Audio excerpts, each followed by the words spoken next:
Hey, hey, hey. Hi, everyone. Dennis, the passionate farmer, is back. Thanks for the comments from the previous episode of Esther. It was wonderful. I got a lot of learning as well from you, the audience. And today, I'm here to talk about Joseph, the beloved son of Jacob. It's found in the Old Testament, the Bible, of course, in Genesis. And it's one of those other unique, interesting stories that will bring out the aspects of forgiveness. Yeah, you heard me right. Forgiveness, forgiveness, and forgiveness, and forgiveness. So who is Jacob? Who is Joseph, rather? So Joseph is the 12th kid. Is the second youngest kid among the 12 kids of Jacob that was produced at an early age, in those winding down ages of our lives, possibly 100 plus or something like that. So this guy was born with a unique gift, and because as well Jacob loved him so much, so he gave him a robe. In one of the songs you've heard of, the car of many colors, the code of many colors, something like that, by one of the musicians. So Joseph was given a robe, and he was favored, you would say, by Jacob. So that didn't go well with the other 12 brothers that he had. And it's known that he was also doing the grazing of sheep, or the rearing of sheep, English, but the rearing of sheep. So he had the power. He had dreams. He had the power to interpret the dreams. So in most of the times, he would always come out to tell these siblings about his dreams. And in most of the dreams, it would come out that he's the one like on top, he's the one like leading, he's the one going to be this and that and that. And the other brothers really didn't take it in a good way. So in one of those rare moments, when he had I think about 2 dreams, so he he traveled to find the brothers who were rearing the sheep, and they were praying. They started praying with him actually, and the praying was unusual. So like you are in a circle, you are in the middle, they push you to the other one, kicks you, the other one kicks, the other one pushes, and in the end of it all, actually, he was thrown into the empty well. That's what they say. And one of them again went back. One of the siblings went back and sold. It is known that he sold to the Mediates as a slave, as a household slave. Yeah, he was sold by his own brothers to the Mediates as the household slaves. And it's said that those who bought him took him to Egypt. Yeah, took him to Egypt and sold, auctioned him in one of those slave markets to one of the kings, Potiphar. Yeah, Potiphar, yeah, that's the name. He was sold to Potiphar. So during his serving, meanwhile, these other brothers went back to Jacob and told him that Joseph had been eaten by the wild animals. You can imagine the frustration Jacob would go through after receiving such kind of news about his beloved son. Yeah, it wasn't well with him. So Joseph is put on the way they would take the slaves, the camels, is chained, rolled here and there, ended up in the Potiphar's kingdom. In there, he was thrown into the prison, and as he was serving in that prison. You'd call it the prison. In my way, I would interpret it as life. You're thrown into life, strife. So in the prison, he one of the prison mates also gets into dreaming and is bothered by some dreams, one or the other. So Joseph says, let's talk about the dream, and he interprets the dream of one of those prison mates, and it ends up that that guy whose dream was interpreted is released and taken back into serving uh, with Potiphar. So as days go by, Joseph is brought to do the household chores in the Potiphar's kingdom, of course, cleaning the floor, doing the mopping, and all that. So Potiphar's wife begins to extend some glances to Joseph, because I think he was a lean, hard-working man who had mopped, I think, the floor and diligently did his job very well. So you would also see the hard working in the Joseph. So Potiphar's wife starts extending glances here and there. You want that, you want this, and that and that. Joseph, of course, being in his own world, he refused to succumb to Potiphar's wife's requests or glances. So in that, of course, Potiphar's wife was annoyed, and he said, "May you see what I will do to you, because you can't refuse. I'm the queen of this kingdom, one of the highest ranking portfolios one could ever have. How can you refuse my advances of ABCD?" And that also is related similar to Esther's story, to those who followed it up to the end.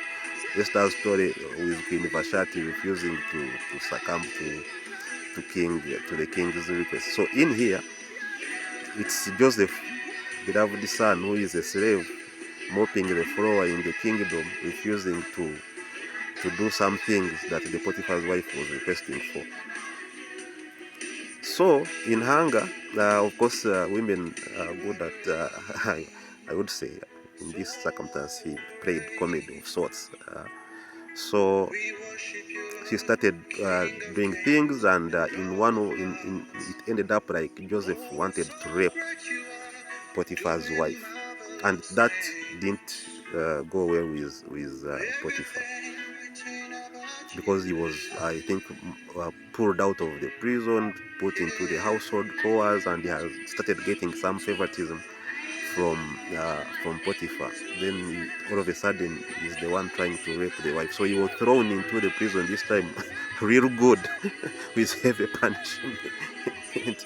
So as he was in prison again, not again, as he was in prison, in there he tried to actually grow a tree, yeah, to occupy his time. I think they get best use of how he would pass time in there. He tried to grow the tree, and it somehow did actually grow. Amidst the darkness, he would look for light to get something. First it failed to grow, but he tried in all ways, and it came out, which is also one of the other signals about how he interpreted possibly, which will come out later in my discussion. So Potiphar starts also getting some dreams. I'm trying to cut the story short in the interest of time. Potiphar starts getting some dreams. So the other servant who had been released, who was serving with Joseph, said, there is somebody who can interpret the dream possibly you are having. Then Potiphar asked the other one, who is this one? It says it's Joseph who is in the prison. He said, bring him and we see. So they bring Joseph, and other men gather, of course. So they talk, and Joseph says, okay, let's hear the dream. The Potiphar narrates what he was dreaming about. The black cow, the other signals, and all those elements that were in the dream. More details can be found in the Bible. in Genesis. So Joseph interprets the dream that the seven things, elements that were seen in that dream were actually the 7 years of famine, and the children of Israel would go hungry or would suffer in that period. There was going to be serious famine, and the kingdom needed possibly do something to overcome that famine. As a result of interpreting that dream by Joseph, he was promoted and made second highest in command. Actually, he was next to Potiphar now, and he was given authority to command all the people in the palace to do something in preparation for the dream. Possibly that's where my passion for farming comes from.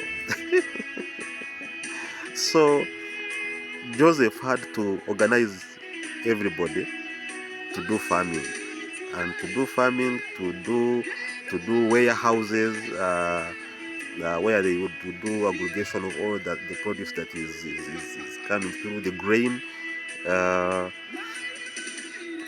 the cereals. Actually, they grew cereals. I think that's where the wheat and all that things in the Soviet Union comes from, possible Russia and Kiev stuff. So they start preparation and they dig, they save, the hard work, periods go by, the silos. So I think that's where also in the Bible it talks about the silos. The first time I saw the silos in those ages. So the silos are filled up with grain, and days come, famine hits, and things start going bad. People start dying. People who had, of course, not known what's gonna come started dying, and uh, including the other brothers of Joseph.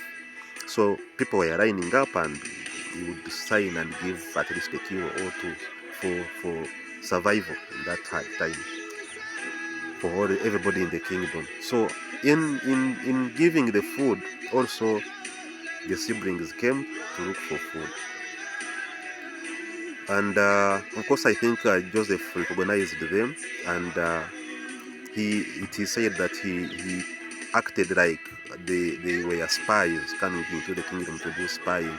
So he arrested them and sent one back to go and bring the other younger brother of theirs as proof that they were not spies.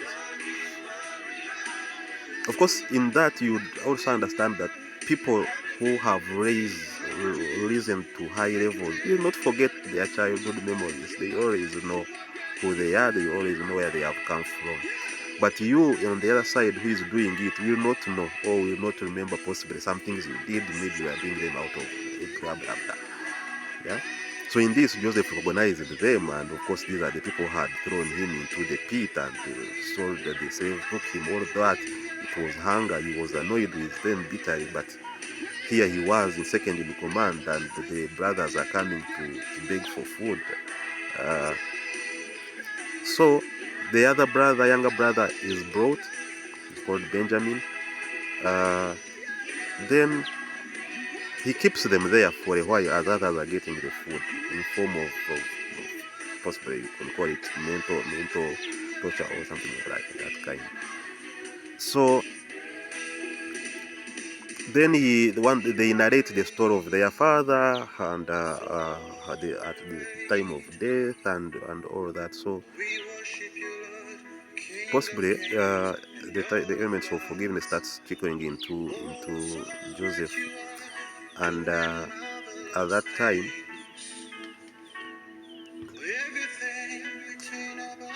time, of course, the wife starts telling you are over torturing these kids. Why can't you let them? Do you have something personal about them? Of course, Joseph hadn't even told the wife about the whole thing. So later on, Joseph unveils himself to them that, by the way, I'm your brother.